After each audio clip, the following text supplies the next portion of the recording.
Perhaps there's no place in the world that symbolizes the tensions between North Korea and the rest of the world than here at the DMZ. For Coloradans who live in this part of Asia, it's a fear they live with every single day.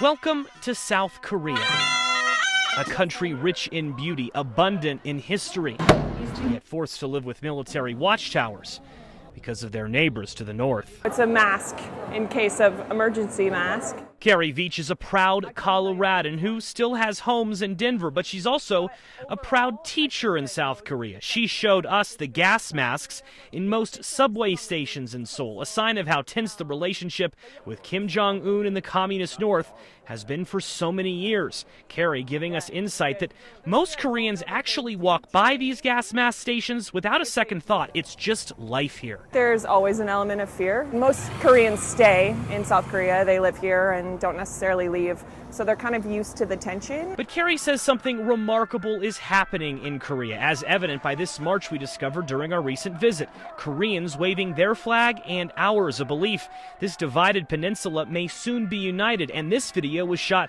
long before President Trump and Kim Jong-un's visit in Singapore was confirmed. I think that there is that level of hope. I think it's a culture of giving.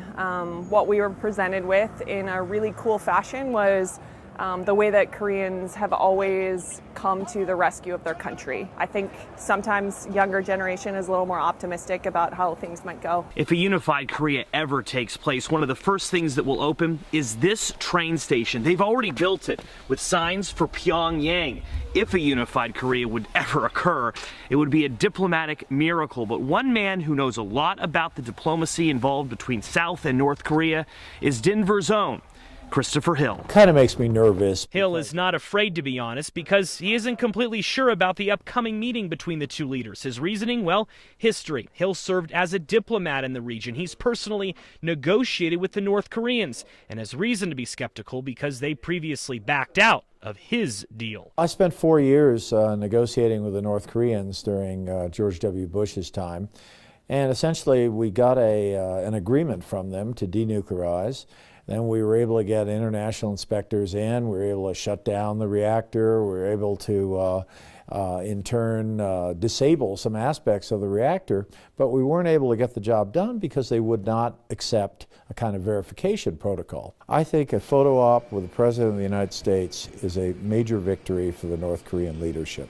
Again, I think it might be a price worth paying if we have a clear understanding of what we're going to get out of this. So far, I'm not sure we have that clear understanding. Whatever happens at this meeting, it will no doubt impact the DMZ, considered to be one of the most heavily fortified regions in the world. We were actually able to stand inside North Korea during our visit to the Joint Security Area, where guards are always on watch.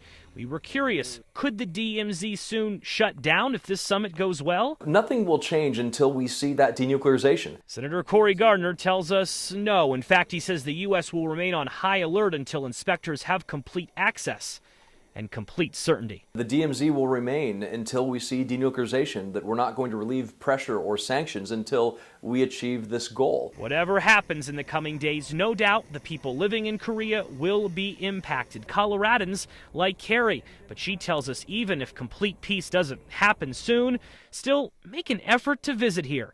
Despite the gas masks, she feels safe. It's very safe. I feel much safer here than in America. Reporting in Seoul, South Korea, I'm Joe St. George, Fox 31.